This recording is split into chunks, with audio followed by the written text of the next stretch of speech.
বিদ্যালয়খনি আউনীআটীয় হেমচন্দ্ৰদেৱ উচ্চতৰ মাধ্যমিক বিদ্যালয় ঐতিহ্য স্পন্দিত এখন বিদ্যালয় 1943 চনৰ 6 এপ্ৰিল তাৰিখে প্ৰতিষ্ঠা লাভ কৰিছে আৰু বিভিন্ন সময়ত বিভিন্ন শিক্ষক কৰ্মচাৰী সুহৃদ শুভাকাংক্ষীৰ পৰিবেষ্টিত হৈ এই বিদ্যালয়খনৰ উত্তৰণ ঘটিছে আৰু এতিয়া আজি আমি এই বিদ্যালয়ত শিক্ষকতা আৰু অন্যান্য কৰ্ম কৰি অৱসৰ গ্ৰহণ কৰা 17 গৰাকী শিক্ষক কৰ্মচাৰীক বিদায় সম্বৰ্ধনা ৰাজহুৱাকৈ কৰিবলৈ এই আয়োজন কৰিছোঁ আৰু সকলোৱে সহযোগ কৰিছে।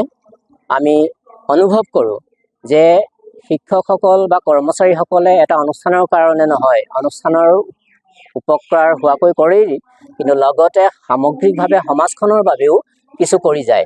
সেইকাৰণে ভাবোঁ যে ৰাজহুৱাভাৱে এনে অনুষ্ঠানৰ পতাৰ প্ৰয়োজনীয়তা আছে আৰু সেই পৰম্পৰা পূৰ্বৰ পৰাই আছে আৰু সেই পৰম্পৰা ৰক্ষা কৰিয়েই আমি আজি এই আয়োজন কৰিছোঁ আৰু এই আয়োজনৰ প্ৰতি সঁহাৰি জনাই আমাৰ 17 গৰাকী শিক্ষক কৰ্মচাৰীক আমি আমন্ত্ৰণ জনাই ইয়ালৈ মাতিলোঁ। সকলো আহিছে, আমি ধন্যবাদ জনাইছোঁ সকলোকে আৰু এই কাৰ্যত আমাৰ বিদ্যালয় পৰিয়ালে সহায় সহযোগ কৰিছে, আমি সকলোকে ধন্যবাদ জনাইছোঁ।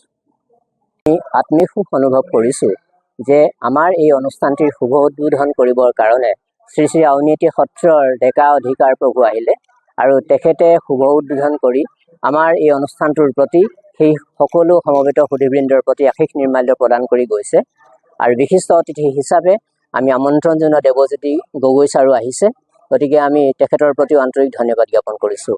আমি সকলোকে আমি পুনৰবাৰ ধন্যবাদ জ্ঞাপন কৰিছোঁ এনেহেন গুৰুত্বপূৰ্ণ পবিত্ৰ শুভ উদ্যোগক সফল কৰাৰ কাৰণে। ধন্যবাদ।